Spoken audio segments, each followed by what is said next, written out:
৭০,০০০ বার কালিমা খতমের বিশেষ কোনো ফজিলত আছে কিনা। আমাদের সমাজে অনেকেরই ধারণা যে জীবদ্দশায় কেউ যদি ৭০,০০০ বার কালিমা খতম করেন, অর্থাৎ লা ইলাহা ইল্লাল্লাহ এটা ৭০,০০০ বার বলেন, অথবা লা ইলাহা ইল্লাল্লাহ মুহাম্মাদুর রাসূলুল্লাহ ৭০,০০০ বলেন, তাহলে সেক্ষেত্রে মৃত্যুর পরে সে ব্যক্তি জাহান্নামে আর যাবে না। সে ব্যক্তি নিজেকে নিজে আল্লাহ সুবহানাহু ওয়া তাআলার কাছ থেকে মুক্ত করে নিতে পারবে যদি ৭০,০০০ বার জীবদ্দশায় কেউ কালিমা পড়ে থাকে। আবার অনেকে মনে করে থাকেন কোনো ব্যক্তি মারা গেলে তার আত্মীয় স্বজনেরা যদি ৭০,০০০ বার কালিমা খতমের ব্যবস্থা করেন, সেটা নিজেরা পারেন অথবা অন্য লোক দিয়ে পড়ান, তাহলে সেক্ষেত্রে ওই মৃত ব্যক্তিকেও আল্লাহ সুবহানাহু ওয়া তাআলা জাহান্নাম থেকে মুক্তি নসিব করবেন। এ প্রসঙ্গে কোরআন এবং সুন্নাহকে ঘেঁটে আমরা কোথাও এ ধরনের কোনো হাদিস পাই না যে হাদিসে ৭০,০০০ বার কালিমা পড়ার বিশেষ কোনো ফজিলতের কথা বর্ণিত আছে। জীবদ্দশায় পড়লে মৃত্যুর পরে নাজাত মিলবে, অথবা মৃত ব্যক্তির পক্ষ থেকে পড়লে তার নাজাত মিলবে, এরকম কোনো কথা কোনো হাদিস থেকে পাওয়া যায় না। মুহিউদ্দিন ইবনে আরবি সহ কেউ কেউ তাদের কোনো কোনো বইপুস্তকে লিখেছেন, এবং আল ফুতুহাতুল মাক্কিয়া সহ বিভিন্ন কিতাবের ভিতরে এগুলো পাওয়া যায়, কিন্তু এগুলোর কোনো ভিত্তি কোরআন এবং সুন্নাহ থেকে পাওয়া যায় না। কোনো জাল, এমনকি জয়ীব বা দুর্বল সূত্রে বর্ণিত কোনো হাদিসে পাওয়া যায় না এই কালিমা তথা লা ইলাহা ইল্লাল্লাহ ৭০,০০০ বার পড়ার কোনো বিশেষ ফজিলত রয়েছে এই মর্মে। তবে হ্যাঁ, সন্দেহাতীতভাবে কালিমাতুত তাইয়্যিবাহ অথবা কালিমাতুত তাওহীদ লা ইলাহা ইল্লাল্লাহ এর অনেক ফজিলত রয়েছে। আমরা জানি নবী সাল্লাল্লাহু আলাইহি ওয়াসাল্লাম বিভিন্ন দোয়ার শুরুতে লা ইলাহা ইল্লাল্লাহ এই অংশ পাঠ করতেন, এবং বিভিন্ন দোয়ার অংশ হিসাবে এটাকে তিনি পড়তেন। যেমন লা ইলাহা ইল্লাল্লাহ ওয়াহদাহু লা শারীকা লাহু লাহুল মুলকু ওয়া লাহুল হামদু ওয়া হুয়া আলা কুল্লি শাইইন কাদির। এটাকে যদি দিনে কেউ ১০০ বার পড়ে, তাহলে ওই দিনে তার চাইতে বেশি আল্লাহ সুবহানাহু ওয়া তাআলার কাছে অধিক আমলকারী হিসাবে কেউ গণ্য হবে না।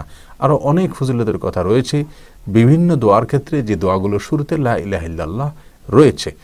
অতএব এই তাহলিল যেটাকে বলা হয় লা ইলাহা ইল্লাল্লাহ, এটা বেশি থেকে বেশি পাঠ করার ফজিলত নিঃসন্দেহে রয়েছে, এবং যে ব্যক্তি ঈমান এবং বিশ্বাসের সঙ্গে এই বাক্য পাঠ করবে আল্লাহ সুবহানাহু ওয়া তাআলা তাকে জান্নাত দিবেন, সেটা ভিন্ন বিষয়।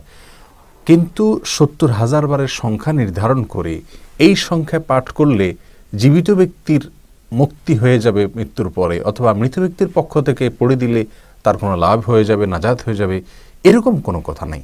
মনে রাখতে হবে নবী সাল্লাল্লাহু আলাইহি ওয়াসাল্লাম বলেছেন, মান কাযাবা আলাইয়া মুতাআম্মিদান ফালইয়াতাবাওয়া মাকআদাহু মিনান নার। যে ব্যক্তি আমার নামে মিথ্যা কোনো কথাকে প্রচার করবে, সেই জন্য তার ঠিকানাকে জাহান্নামে বানিয়ে নেয়।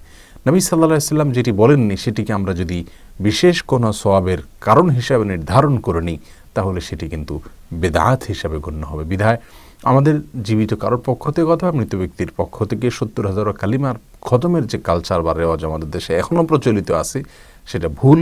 এটি থেকে আমাদেরকে ফিরে আসতে হবে। মৃত ব্যক্তির পক্ষ থেকে আমরা কী করতে পারবো এ বিষয়ে কোরআন ও সুন্নাহ বিস্তারিত আলোচনা রয়েছে, এবং তার আলোকে আমাদের একটি আলোচনা ইউটিউবে রয়েছে, সেটা আপনারা শুনে নিতে পারেন। কিন্তু ৭০,০০০ বার কালিমা খতম করলে কোনো ফায়দা হবে, কোনো লাভ হবে, এরকম কোনো কথার কোনো প্রকার ভিত্তি নাই।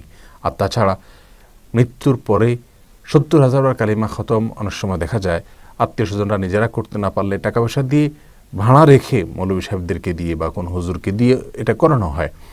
তো নিজেরা করলে তারও যেরকম কোনো গ্রহণযোগ্যতা নাই, সেটাও যেরকম সঠিক নয়।